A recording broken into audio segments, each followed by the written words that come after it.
Single dad sees a poor blind girl abandoned at the bus stop. The truth left him stunned.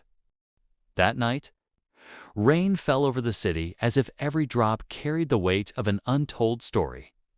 A dim yellow light flickered above the bus stop, casting broken reflections onto the wet road.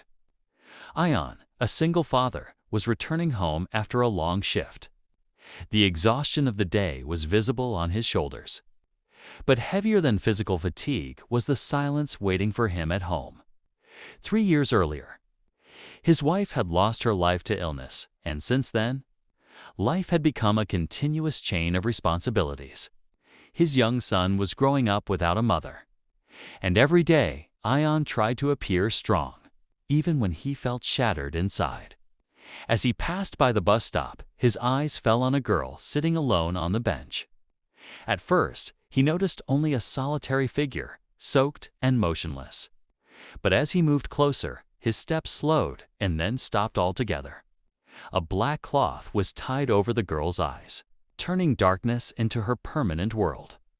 In her hand was a white cane resting against the ground, and her fingers trembled slightly from the cold.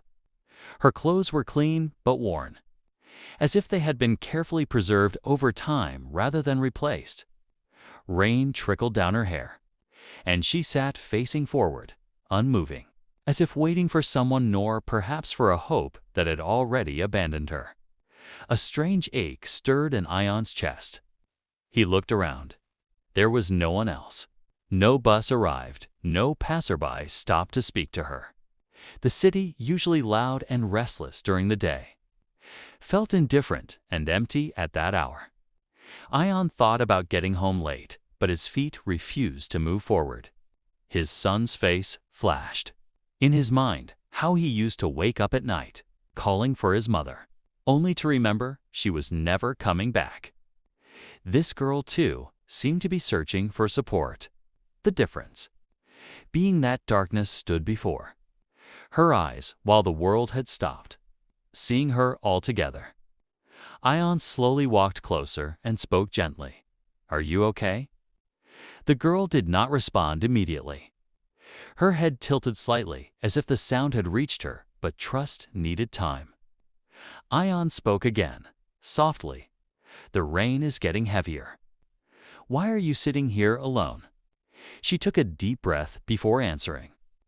"I'm waiting for the bus," she said. Her voice was fragile, but free of complaint, filled only with exhaustion. Ion glanced at his watch. The last bus on that route had already passed. His heartbeat quickened. "Which bus?" he asked. She mentioned the route number, and Ion knew for certain that no bus would come tonight. He looked down the empty road, hoping for a miracle, but the street remained silent. "How will you get home?" he asked. The girl tightened her grip on the cane. "Someone was supposed to pick me up," she said quietly. But maybe he forgot. The word "forgot" carried such deep pain that Ion felt his chest grow heavy. He stood there silently for a moment, observing her soaked by rain, shivering from the cold, yet not complaining. He remembered his wife, once saying that the greatest darkness in life is when a person feels alone. Ion made a decision. "I can't leave you here alone," he said. The girl grew tense. "I'm fine," she replied quickly, as if trusting a stranger was difficult for her. Ion softened his voice even more. "My name is Ione. I just want to help." After a brief silence, she quietly shared her name. In that single word, it felt as though an entire story was hidden. Ion sensed that the night was not only bringing rain, but also rewriting destiny. He took off his jacket and gently placed it over her shoulders. She tried to speak, but the words caught in her throat. Under the bus stop's dim light, two strangers stood carrying the burdens of their own lives, unaware that this meeting would soon change everything.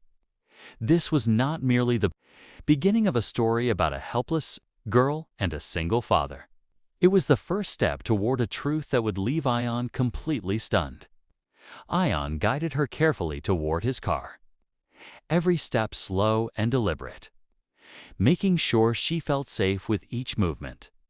The rain continued to fall, softer now, as if giving them space. She hesitated when she felt the cold air shift. Realizing they had moved away from the shelter, "Where are we going?" she asked, her voice cautious but calm. "Just somewhere dry," Ion replied. "You shouldn't stay out here tonight."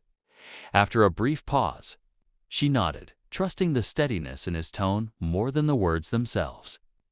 Once inside the car, the warmth filled the space, and she exhaled as though she had been holding her breath for hours. Ion handed her a tissue and turned the heater up slightly. As the car moved through the quiet streets, he asked where she lived. She gave him an address, but there was hesitation in her voice, as if the place did not truly feel like home. Silence settled between them, not uncomfortable, but heavy with unspoken stories. After a few minutes, she spoke again, this time more openly. She told him her name was Sarah and that she had lost her sight in an accident. When she was a child, her parents had passed away years later, and since then she had been moving between relatives, never staying long enough to feel wanted. That evening, a distant cousin had promised to pick her up after work, but the call never came. Ion listened without interrupting, his hands tightening on the steering wheel as every word struck closer to his heart. When they reached the address she had given, Ion parked and stepped out, opening the door for her. She did not move. "This isn't right," she said quietly. "He doesn't live here anymore." Confused, Ion asked her to explain. She admitted that she had memorized the address long ago, back when someone still cared enough to give her a place to stay. The truth hit Ion like a sudden blow. She had nowhere to go. For a moment, the weight of responsibility pressed down on him, and instinctively, he thought of his son waiting at home. He hesitated, torn between caution and compassion. Then he remembered the nights his child had cried from loneliness, and the decision became clear. "You can stay with us tonight," he said. Sarah stiffened. "I don't want to be a burden," she replied. "You're not," Ion said firmly. "No one should be left alone like this." When they reached Ion's modest apartment, his son was already asleep. The quiet inside felt different now, less empty. Ion prepared a simple meal and Sarah ate slowly, as if unused to being offered food without conditions. Over the next few days, what was meant to be a single night stretched into something more meaningful. Sarah helped around the house, folding clothes by touch, cooking simple meals from memory.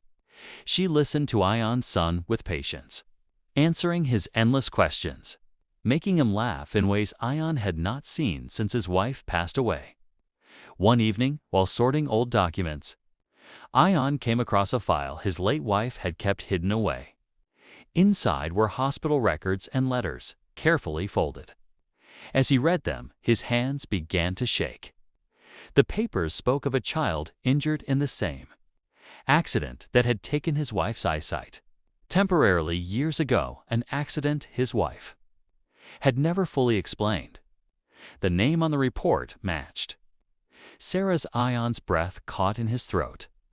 As the truth unfolded, his wife had been involved in Sarah's past, helping her quietly, anonymously, ensuring her treatment without ever revealing it. Before she died, she had tried to protect Sarah from a family that only saw her as a burden. The realization left Ion stunned. Fate had not brought Sarah to that bus stop by chance. She was connected to his family in a way deeper than coincidence. That night, Ion told Sarah everything. She listened in silence, tears streaming down her face, not from sorrow, but from the relief of finally being seen. For the first time, she understood that she had never truly been abandoned. His wife's kindness had lived on, guiding her back to the very place she belonged. The house that once echoed with loss now felt whole again. Ion realized that sometimes the people we think we are saving are the ones sent to save us, and on a rainy night at an empty bus stop. Two broken lives had unknowingly found their way home.